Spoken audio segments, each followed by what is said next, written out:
ಯುದ್ಧದ ಸಂಘರ್ಷ ಪ್ರಧಾನಿ ನರೇಂದ್ರ ಮೋದಿ ಅವರು ಕರೆದಿದ್ದಂತಹ ಒಂದು ಸಭೆಗೆ ಸಿಎಂ ಸಿದ್ದರಾಮಯ್ಯ ಗೈರಾಗಿದ್ದಾರೆ. ಬಿಜೆಪಿಯವರು ಇದರ ಬಗ್ಗೆ ಪ್ರತಿಕ್ರಿಯೆಯನ್ನು ನೀಡಿದ್ದಾರೆ. ಪಶ್ಚಿಮ ಏಷ್ಯಾ ಸಂಘರ್ಷ, ತೈಲದ ಅಭಾವದಿಂದ ಕೊರತೆಯಿಂದಾಗಿ ಪ್ರಧಾನಿ ನರೇಂದ್ರ ಮೋದಿ ಅವರು ಕರೆದಿದ್ದಂತಹ ಮಹತ್ವದ ಸಭೆ, ಆ ಸಭೆಗೆ ನಮ್ಮ ಮುಖ್ಯಮಂತ್ರಿಗಳು ಹೋಗ್ಲೇ ಇಲ್ಲ. ಶುಕ್ರವಾರ ಕರೆದಿದ್ದಂತಹ ಸಭೆ ಅದು. ಆ ಸಭೆಯಲ್ಲಿ ನಮ್ಮ ಮುಖ್ಯಮಂತ್ರಿಗಳಿಗೆ ಅದೇನು ಕೆಲಸ ಇತ್ತೋ ನಾ ಕಾಣೆ ಹೋಗ್ಲೇ ಇಲ್ಲ. ಈ ಸಭೆಯಲ್ಲಿ ರಾಜ್ಯದ ಪರವಾಗಿ ಆಹಾರ ಮತ್ತು ನಾಗರಿಕ ಪೂರೈಕೆಯ ಇಲಾಖೆ ಸಚಿವರಾಗಿರುವಂತಹ ಕೆ.ಎಚ್. ಮುನಿಯಪ್ಪ ಅವರು ಭಾಗಿಯಾಗಿದ್ರು. ಇದು ನಮ್ಮ ಖುಷಿ ತರುವಂತಹ ವಿಚಾರ. ಮುಖ್ಯಮಂತ್ರಿಗಳಿಗೆ ಆ ಒಂದು ಸಭೆಯಲ್ಲಿ ರಾಜ್ಯದ ಸಿಎಂ ಸಿದ್ದರಾಮಯ್ಯ ಅವರು ಭಾಗಿಯಾಗಿಲ್ಲ. ಈ ಬಗ್ಗೆ ಬಿಜೆಪಿಯ ತೀವ್ರ ಆಕ್ಷೇಪವನ್ನು ವ್ಯಕ್ತಪಡಿಸಿದ್ದು, ಕರ್ನಾಟಕದ ಜನತೆಗೆ ಸಿದ್ದರಾಮಯ್ಯ ದ್ರೋಹ ಬಗೆದಿದ್ದಾರೆ ಅಂತ ಹೇಳಲಾಗ್ತಾ ಇದೆ.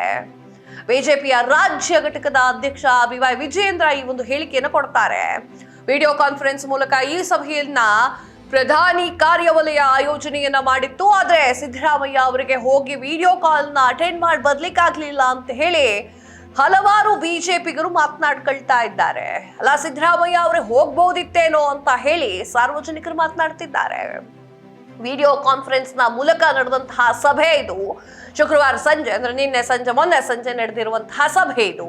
ಈ ಸಭೆಗೆ ಪ್ರಧಾನಿಗಳ ಕಚೇರಿಯಲ್ಲಿ ಇರುವಂತಹ ಈ ಒಂದು ಸಭೆಗೆ ಹೋಗಲೇ ಇಲ್ಲ.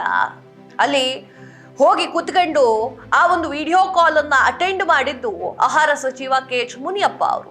ಮುಖ್ಯ ಕಾರ್ಯದರ್ಶಿ ಶಾಲಿನಿ, ರಜನೀಶ್ ಸೇರಿದಂತೆ ಹಲವಾರು ಅಧಿಕಾರಿಗಳು ಈ ಒಂದು ಕಾರ್ಯಕ್ರಮದಲ್ಲಿ ಭಾಗಿಯಾಗ್ತಾರೆ. ಮಧ್ಯಪ್ರಾಚ್ಯದಲ್ಲಿ ನಡೀತಿರುವಂತಹ ಯುದ್ಧವನ್ನ ಹೆಂಗ್ ನಿಲ್ಲಿಸಬೇಕು ಅಂತ ಹೇಳಿ ಅವರು ಯೋಚನೆ ಮಾಡ್ತಾ ಇದ್ದಾರೆ. ಸಿದ್ದರಾಮಯ್ಯ ಅವರು ಪೂರ್ವ ನಿರ್ಧಾರಿತ ಕಾರ್ಯಕ್ರಮಕ್ಕೆ ತೆರಳಿದ್ದಾರೆ ಅಂತ ಹೇಳಿ ತಾಪೆ ಹಚ್ಚುವಂತಹ ಕೆಲಸವನ್ನು ಮಾಡ್ತಾರೆ. ಬೆಂಗಳೂರಿನ ತಣಿಸಂದ್ರದಲ್ಲಿ ಆಯೋಜನೆ ಮಾಡಲಾಗಿದ್ದಂತಹ ಈ ಒಂದು ಲೈವ್ ಸಂಗೀತ ಕಾರ್ಯಕ್ರಮದಲ್ಲಿ ಸಿಎಂ ಸಿದ್ದರಾಮಯ್ಯ ಅವರು ಭಾಗಿಯಾದ್ರು. ಅಲ್ಲ, ಸಿದ್ದರಾಮಯ್ಯ ಅವರೇ ಸಂಗೀತ ಕಾರ್ಯಕ್ರಮಕ್ಕೆ ಹೋಗಕ್ಕಾಗತ್ತೆ, ನಮ್ಮ ದೇಶದ LPG ಖಾಲಿ ಆಗಿದೆ, ಅದ್ರ ಬಗ್ಗೆ ಹೋಗ್ಲಿಕ್ಕಾಗ್ಲಿಲ್ವೇ ಅಂತ ಹೇಳಿ ಸಾರ್ವಜನಿಕರು ಮಾತನಾಡ್ಕೊಳ್ತಿದ್ದಾರೆ. ಸಭೆಯಲ್ಲಿ ಪ್ರಧಾನಿ ನರೇಂದ್ರ ಮೋದಿಯ ಜೊತೆ ಚರ್ಚೆ ನಡೆಸುತ್ತಿದ್ದಂತಹ ಸಚಿವ ಮುನಿಯಪ್ಪ ಅವರು ತಮ್ಮ ಸಾಮಾಜಿಕ ಜಾಲತಾಣದಲ್ಲಿ ಬರೆದುಕೊಂಡಿದ್ದಾರೆ. ಕೋವಿಡ್ ಪರಿಸ್ಥಿತಿಯನ್ನ ಯಶಸ್ವಿಯಾಗಿ ನಿಭಾಯಿಸಿದ್ದೇವೆ.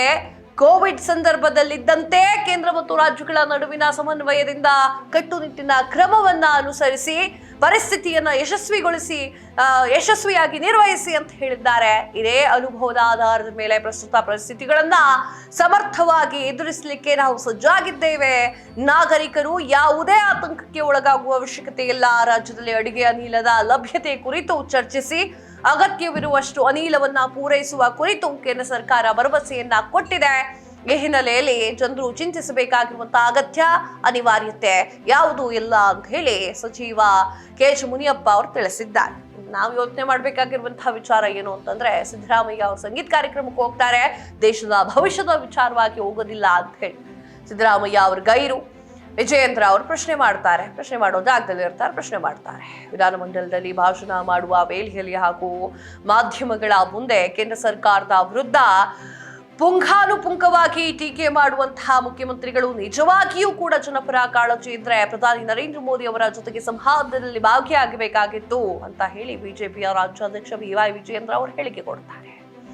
ಕೇಂದ್ರ ಸರ್ಕಾರ ಕೈಗೊಂಡಿರುವಂತಹ ಕ್ರಮಗಳಿಗೆ ಪೂರಕವಾಗಿ ರಾಜ್ಯದಲ್ಲಿ ಯಾವ ರೀತಿ ಕ್ರಮ ಕೈಗೊಳ್ಳಬೇಕು ಅಂತ ಹೇಳಿ ವಿಚಾರಗಳ ಬಗ್ಗೆ ಕುರಿತು ಚರ್ಚೆ ಮಾಡಬೇಕಾಗಿತ್ತು ಅಂತ ಹೇಳಿ ಅಭಿಪ್ರಾಯವನ್ನು ಪಡ್ತಾರೆ. ಮುಖ್ಯಮಂತ್ರಿಗಳು ಪ್ರಧಾನಿಗಳ ಜೊತೆಗೆ ಮುಖಾಮುಖಿ ಆಗದೇ ಸಂವಾದದಿಂದ ದೂರ ಉಳಿದಿರೋದು ಸಿದ್ದರಾಮಯ್ಯ ಮತ್ತು ಕಾಂಗ್ರೆಸ್ ಪಕ್ಷದ ಯೋಗ್ಯತೆಯನ್ನ ಮತ್ತೊಮ್ಮೆ ಸಾಬೀತು ಮಾಡುತ್ತೆ.